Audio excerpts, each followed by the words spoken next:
with the Spires five-a-side tournament that just concluded, and what a cracker it turned out to be, with White Tigers defending their title.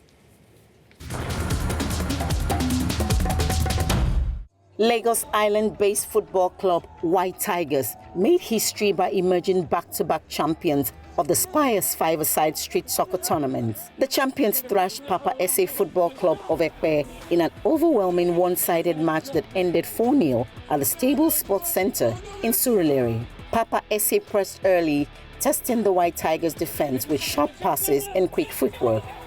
But the backline marshaled the ever-reliable defense, held firm. In the 12th minute, the breakthrough struck. Abubakar Digio, the White Tigers captain, buried the first. Then Rahim Ojo came firing on all cylinders, netting a hat-trick in the 30th, 33rd and 37th minutes to secure the win.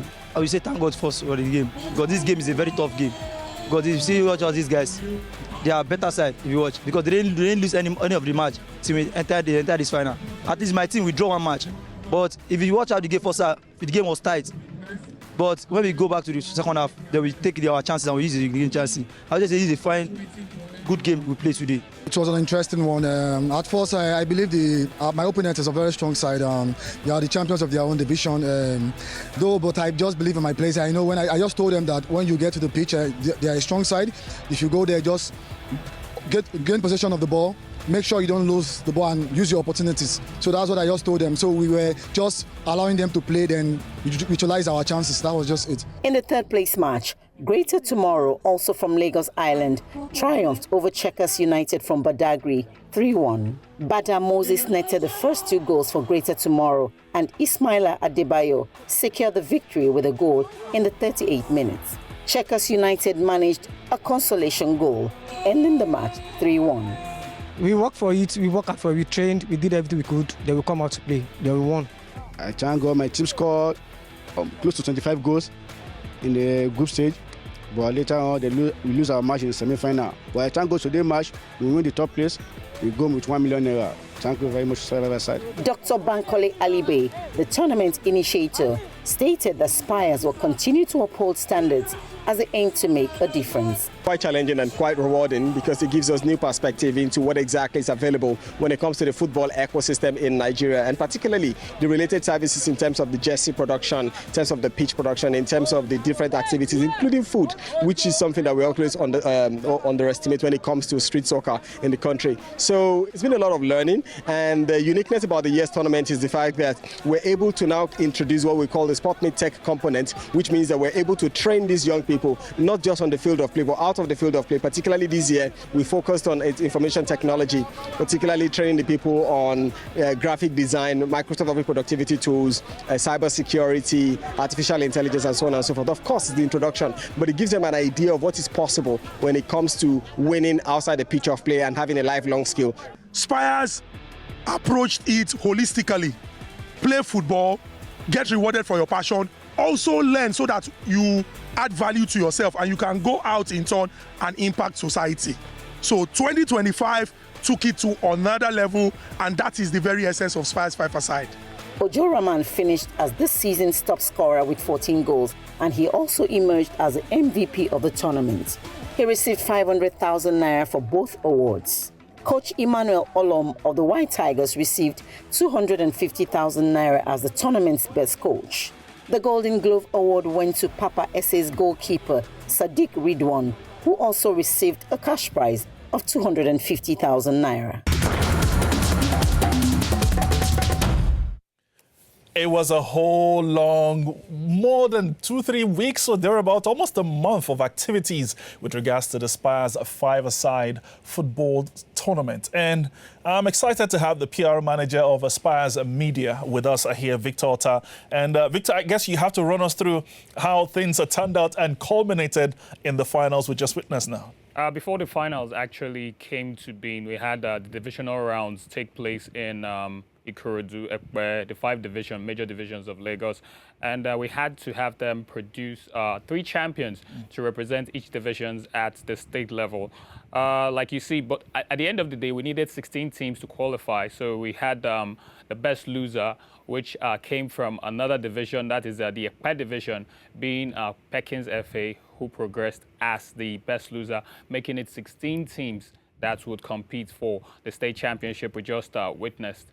It was a very, very dicey selective process in selecting the initial teams. But then after we had the first season, the season 1 of the Spires 5-a-side championship, the eagerness and awareness had now increased. So there was so much interest from local clubs and individuals that wanted to showcase their talents and skills. And Spires was willing and able to provide this platform for them because plus or minus, it was number 1, free. They are getting paid to participate in the tournament. Just qualify and then you get paid. And then the plus side is it's not just the money for participation. It is the platform created to develop human capital, which these players have. And let's talk about looking at street soccer. We see that we start in the communities, we start on the streets, but then there is no recognition that has been given to them, especially of recent. Yes, in times past, we had players play in the streets and then they got recognized. People saw talent in them, and from the streets, they made it to the national team. But that tradition has long been forgotten and has died out. So we are looking for the naturally gifted kids and young people on the streets who are eager and hungry. You looked at the video here, and while we were talking, you mentioned the hunger in the faces of our top scorers and most of our players. These guys are hungry. And I think talking about the evolution of Nigerian soccer, that is if we sadly look at our qualifiers in to the World Cup and how Nigeria exited, we see that hunger is somehow dwindled, and that is what we're trying to revive with Spires 5-a-side. All right. I was actually going to jump in at some point in time here that I do have other questions, so try not to take all the time. I think one of the things that excited Mike and I when all of this started was the fact that it wasn't purely about what happens on the pitch. So it's not just you're playing football and go home. No. There's also capacity building, and that excites me. So in other words, not everybody's going to end up as a top footballer or thereabouts, but there's something to fall back on. Yes, there's a new development we inculcated into season 2 of the Spires 5-a-side called the Sports Meet Tech Week. We realized from the onset, though, but then it kicked off this year and in this season, we realized that eventually, yes, not everyone is going to play football. Not every one of them is going to make it professionally, because we have international scouts come and watch these matches and look at the kind of talents we have in the field, in and off the field. So at this point, we are looking at developing capacity on and off the pitch. Off the pitch, that is where the Sports Meet Tech Week comes in. So this year, we looked to not just empower the players, but then we threw it out to divisional FA chairmans. We had discussions with them. Bring people from your divisions who are interested in learning coding, who are interested in learning AI skill, graphics design.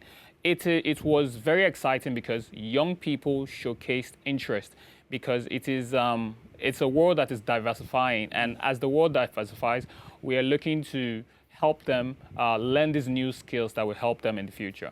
What are we looking forward to for the 3rd installment? In the 3rd installment, for the first installment, it was big. The 2nd installment is wild, even you guys, when you came down to the Staples Center. So in the 3rd installment, it's going to be bigger. Yeah, because Mike? we are taking it the whole of Nigeria. The plan B that they do have for these kids is what has always wowed me, and I'm quite glad about that. Because at the end of the day, when you see these guys on the streets, you find guys that have been empowered, that have, a means of putting food on their table. Whenever you get to see them play football, they don't tell you, bros, I beg, now you go buy me food after training. No. Bros, now you go buy me. No, but now they can take care of themselves after training. For me, that's what pleases me. Excellent stuff. And Victor, a pleasure having you. Congratulations to Spires Academy and, of course, to Dr. Ali Bey Bankole, who I would say has been doing amazing work with this event. I want to see more of that come through also with season 3.